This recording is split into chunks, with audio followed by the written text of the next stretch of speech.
And God raised us up with Christ and seated us with him in the heavenly realms in Christ Jesus. Ephesians 2:6. All right, so let's jump right in. We're about to unpack a letter that honestly is a huge puzzle. I mean, think about it. It's this 2,000-year-old letter that's all about cosmic power, spiritual warfare, even ruling from heavenly realms. But here's the kicker. It was written from a prison cell. This isn't just some abstract theology, you guys. This is a declaration of victory written from a place that looks like total defeat. And that really is the question at the heart of it all, isn't it? How can a man literally in chains speak with the authority of someone sitting on a throne? To really get what's going on in Ephesians, we have to lean right into that tension. So just picture this. On one hand, you've got the physical reality. The Apostle Paul, a Roman prisoner. He's chained up, he's confined, he's completely under the thumb of the empire. But on the other hand, you have this incredible spiritual vision he has. He sees himself, and not just himself, but all believers, as already enthroned with Christ in the heavens. This contrast, it's not just a theme, it's the engine that drives this entire letter. Okay, so that's where we're going to start. Let's really dig into this paradox, a prisoner's cosmic vision. I mean, it's this incredible declaration that starts in a tiny, dark prison cell, but just explodes outward to redefine the very structure of reality itself. And we really need to get the setting right, because this wasn't some quiet writer's retreat. This letter was written under the shadow of the greatest superpower the world had ever seen, the Roman Empire. And not just any time, but during the reign of Emperor Nero. We're talking about a time of extreme paranoia and violence. That's the oppressive, dangerous air that the first readers of this letter were breathing every single day. So inside this massive, dangerous empire, let's zoom in on one specific city, Ephesus. And this was no backwater town, believe me. It was a bustling, global crossroads for business, trade, and ideas. You could almost call it a spiritual war zone. You want to know how chaotic the spiritual landscape was? Well, Ephesus was this total melting pot of cultures and religions. We're talking about at least 50 different gods and goddesses being worshipped there. And people didn't really see worship as exclusive, you know? It was more like you could worship as many as you wanted, trying to hedge your bets and get favor from all of them.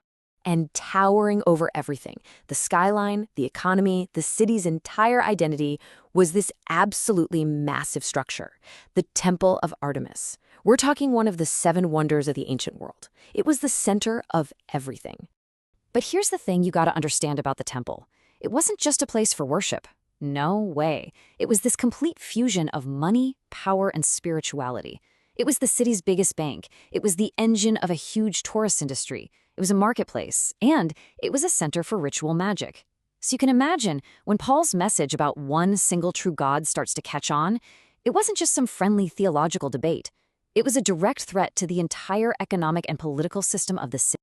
And right into this spiritual and economic powder keg, Paul drops the most explosive, world-shattering idea in his entire letter, an idea that threatened the very way the ancient world organized itself. He talks about something he calls the dividing wall of hostility. And look, this wasn't just a metaphor for bad feelings. This was a real centuries-old barrier that literally structured their society.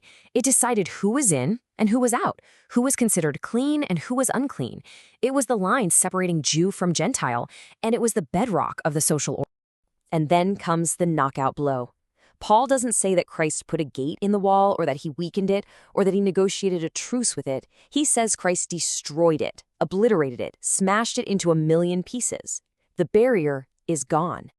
And from the rubble of that destroyed wall, God does something completely unexpected. He creates one single, new, unified humanity.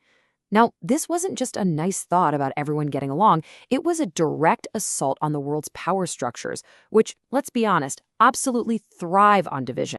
And this is the major pivot point in the whole letter. Paul essentially says, okay, because all of that cosmic reality is true, therefore, it has to change how you live, every single part of your life.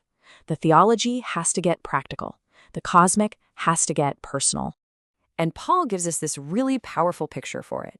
He says to take off your old way of being human, your old identity, your old habits, like a set of dirty, worn-out clothes.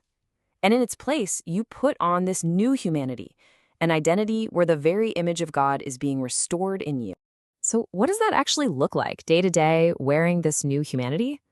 Well, for starters, where the old humanity runs on lying and just taking whatever it can get, this new way of life is all about speaking truth. It stops stealing and instead becomes radically generous. It's a complete 180 from our default self-centered instinct. And it goes even deeper than that, where the old humanity clings to anger, nursing grudges and plotting revenge. The new humanity actively works to resolve conflict. It chooses forgiveness. It learns to actually absorb injustice instead of just passing it on and continuing the cycle of violence. But Paul's not naive. He knows this new way of living is a fight. It's a struggle. So in his closing thoughts, he makes a really crucial clarification. He basically redefines the entire conflict and tells them who the real enemy is.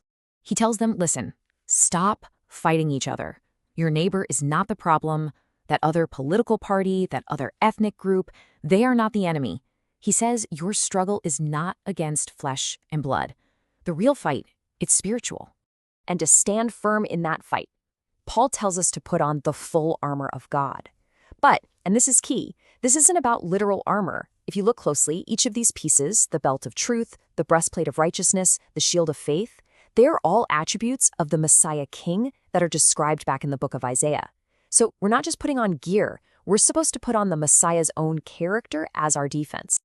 So if you had to boil this whole incredible book down to one big idea, it's probably this.